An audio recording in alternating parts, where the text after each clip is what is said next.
Më vjen keq shumë që në këtë sallë të nderuar të Kuvendit ne dëgjojmë populizmin i cili në fakt na vjen nga thirrjet revolucionare që kanë prodhuar vetëm gjak në histori. Populizëm ekstrem, i cili tenton që të shbëjë dhe historinë. Enver Hoxha, kur shkoi në Beograd, në fakt nuk foli për Kosovën. Enver Hoxha, kur shkoi në Beograd, në fakt diskutoi atë që ishte plani i kohës për Jugosllavinë e madhe, për Federatën Ballkanike që do përfshinte Bullgarinë dhe Shqipërinë. Ndërkohë që sot Shqipëria, një republikë e pavarur, ka kërkuar përmes kryeministrit Edi Rama në Beograd që Kosova, një republikë e pavarur, të njihet si realitet. Populizmi përkundrejt fakteve, sepse dëgjuam përfaqësuesit e një lëvizjeje që për mua është në kufita antikombëtares, të na fliste për Kosovën duke reaguar me orë të tëra vones, pasi kishin reaguar jo vetëm Ministria e Jashtme, po edhe shumica e grupit parlamentar të mazhorancës. Po kur vjen momenti për ta kthyer në fakt, ata mungojnë, sepse spastrimi etnik është i papranueshëm në çdo rast, e në rastin që ndaj kombit tënd, në çdo hapësirë gjeografike të kombit tënd. Kur vjen fjala për spastrimin etnik në Çamëri, që ky shtet e njeh si ditë genocidi ndaj shqiptarëve të Çamërisë, partizat e vogla munguan në këtë sallë të nderuar, ku ishin përfaqësues me shumicë të Partisë Socialiste, por edhe të opozitës zyrtare. Ata zgjodhën që në ditën që dënohet genocidi e në ditën që dënohet spastrimi etnik, të fshihen si struci dhe të zhduken. Kjo ka të bëjë në fakt me gjithë rrymën politike që ne shohim, sepse në fund të ditës është vetë fisi i një kolegut ton të panderuar këtu, që masivisht votonte për Fredi Bellerin në zgjedhjet lokale në Himar, sepse Himara duhet të konsiderohej si një hapësirë e vorje pirotizmit, dhe më vonë, kur erdhi çasti për zgjedhjet përgjithshme, padyshim që votoi për një parti e cila me gjasme është kundër spastrimit etnik dhe genocidit. Fjala përkundrejt veprës. Ne si shumicë kemi zgjedhur edhe veprën, edhe fjalën. Këta, partizat e populizmit antishqiptar, kanë zgjedhur vetëm fjalën kur u intereson. Përfundoni, ju lutem. Dhe me vepër kanë treguar sa herë që u ka ardhur rasti në dorë se janë thjesht antishqiptar.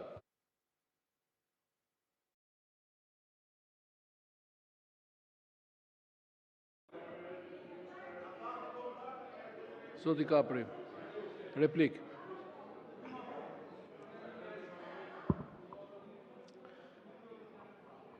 Deklarata që mbajnë në këtë parlament janë në kufitet pa besueshmes, zoti kryetar, dhe deputeti parafolës ka thyer protestën duke thënë që rinia shqiptare po udhiqet nga njerëz të Fredi Bellerit.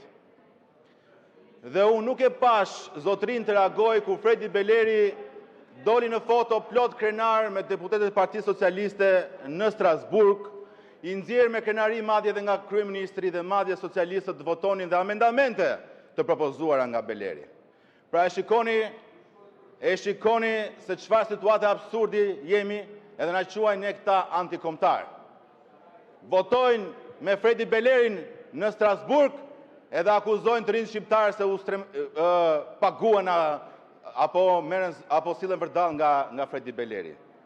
Së dyti, zoti kryetar, e kam ndjekur gjatë politikën, po me thënë drejtën, kur s'kam parë nga zoti Ruçi për shembull, apo dhe nga pararësi i tij zoti Balla, që çfarë s'na ka thënë, çfarë s'na ka bërë dhe na ka përjashtuar dhe nga parlamenti, që të dalet të thotë tu që Partia Socialiste do dali dhe do të shtypi. Unë nuk e kuptoj se si një deputet që pretendon të jetë në radhët e të rinjve, të flasim me një gjuhë dhune dhe në kufit e urrëties. Kjo është e papranueshme. Është e papranueshme. Respektoni protestën e të rinjve shqiptar, mbani përgjegjësi, mbani dhe gjuhën, sepse e dim se çfarë trashëgimie të dhunshme keni. Sepse është për t'u habitur që njerëz me thinja në Partinë Socialiste mbajnë gojen, edhe rioshët lëshohen, a thua sikur nga kanë dalë. Faleminderit. Zoti Balla, procedurë. Zoti kryetar, deputeti parafolës një gënjeshtar profesionist sapo keq informoi me dashje opinionin publik lidhur me procesin e votimit për rekomandimet e Komitetit Parlamentar të Stabilizimit dhe Asociimit të zhvilluar në Strasburg. Deklaroj me përgjegjësi që të 7 antarët e këtij komiteti, përfaqësues të grupit parlamentar të Partisë Socialiste, kanë votuar për të gjithë amendamentet e propozuara nga zoti Beleri kundër. Të gjitha kundër. Gënjeshtar. Dhe grupi parlamentar i Partisë Demokratike është fakt që ka votuar për një pjesë të amendamenteve pro. Ky është fakti. Ne kemi votuar për të gjitha, ndërkohë që sa i përket votimit në fund të rekomandimeve, pra të dokumentit integral, padyshim që ishte dokument për cilën unë isha dakordsuar me bashkëkryetarin Tarquino, se ishte dokumenti im. Tani unë nuk mund ta ndaloja dot një antar të Parlamentit Evropian që ai votonte pro. Ky është fakt. Pra zotëria ka votuar dokumentin tim. Unë kam votuar kundër gjithë bashkë me kolegët e mi. Ja ku i keni këtu. Kemi votuar kundër. Po ti ke marrë për modelin më të keq. Nuk ka model më të keq në politik se sa të vish këtu dhe të bësh suflerin e gonës. Ti bashkë me atë personin tjetër që nuk është këtu dhe mirë që nuk është këtu, sepse e nise karrierën politike me pagesë nga paratë e gonës, tani paguhesh me paratë e shqiptarëve si asistent i gonës.